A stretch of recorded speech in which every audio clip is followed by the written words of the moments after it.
जय श्री कृष्णा। आप सभी का हमारे यूट्यूब चैनल पर बहुत बहुत स्वागत है। आज मैं आप सभी को देवशयनी एकादशी की व्रत की कथा सुनाती हूँ। ब्रह्मवैवर्त पुराण में देवशयनी एकादशी के विशेष महात्म्य का वर्णन किया गया है। इस व्रत से प्राणी की समस्त मनोकामनाएं पूर्ण होती है। यह एकादशी आषाढ़ मास के कृष्ण पक्ष की एकादशी, जिसे योगिनी एकादशी कहते हैं, के बाद आती है।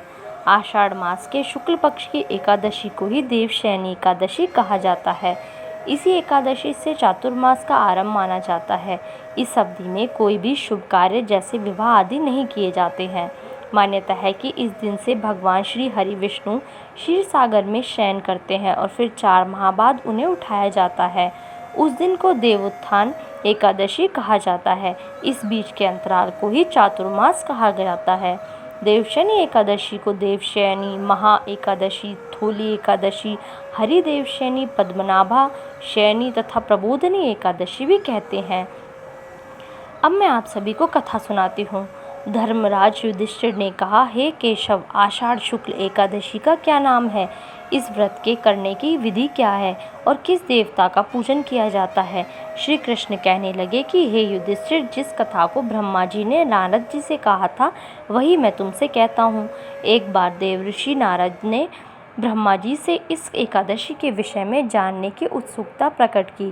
तब ब्रह्मा जी ने उन्हें बताया, सतयुग में मानदाता नामक एक चक्रवर्ती सम्राट राज्य करते थे। उनके राज्य में प्रजा बहुत सुखी थी, किंतु भविष्य में क्या हो जाए यह कोई नहीं जानता। अतः वह भी इस बात से अनभिज्ञ थे कि उनके राज्य में शीघ्र ही भयंकर अकाल पड़ने वाला है। उनके राज्य में पूरे 3 वर्ष तक वर्षा न होने के कारण भयंकर अकाल पड़ा। इस अकाल से चारों ओर त्राही त्राही मच गई। धर्म पक्ष के यज्ञ, हवन, पिंडदान, कथा, व्रत आदि में कमी हो गई। जब मुसीबत पड़ी हो तो धार्मिक कार्यों में प्राणी की रुचि कहाँ रह जाती है। प्रजा ने राजा के पास जाकर अपनी वेदना की दुहाई दी। राजा तो इस स्थिति को लेकर पहले से ही दुखी थे।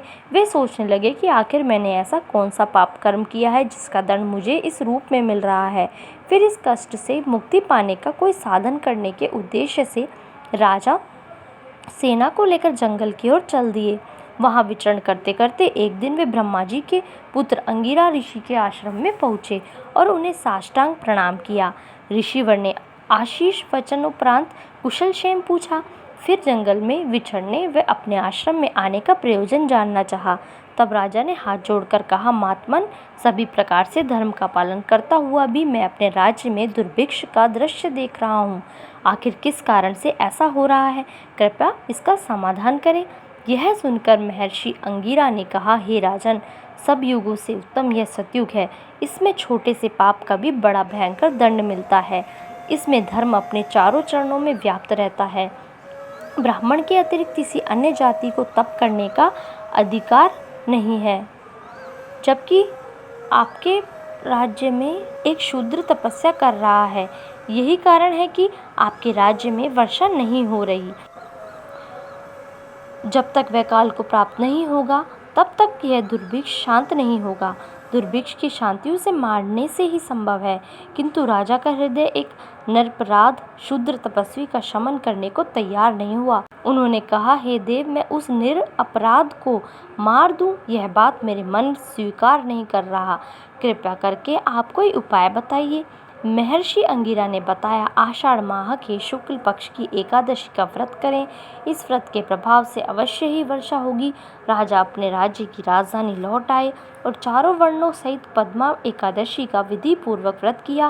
व्रत के प्रभाव से उनके राज्य में मूसलाधार वर्षा हुई और पूरा राज्य धन धान्य से परिपूर्ण हो गया। ब्रह्मवैवर्त पुराण में देवशयनी एकादशी के विशेष महात्म्य का वर्णन किया गया है। इस व्रत से प्राणी की समस्त मनोकामनाएं पूर्ण होती हैं। धन्यवाद। इस वीडियो में बस इतना ही। प्लीज़ आप मेरी वीडियो को लाइक कीजिए, शेयर कीजिए और मेरे चैनल को सब्सक्राइब कीजिए।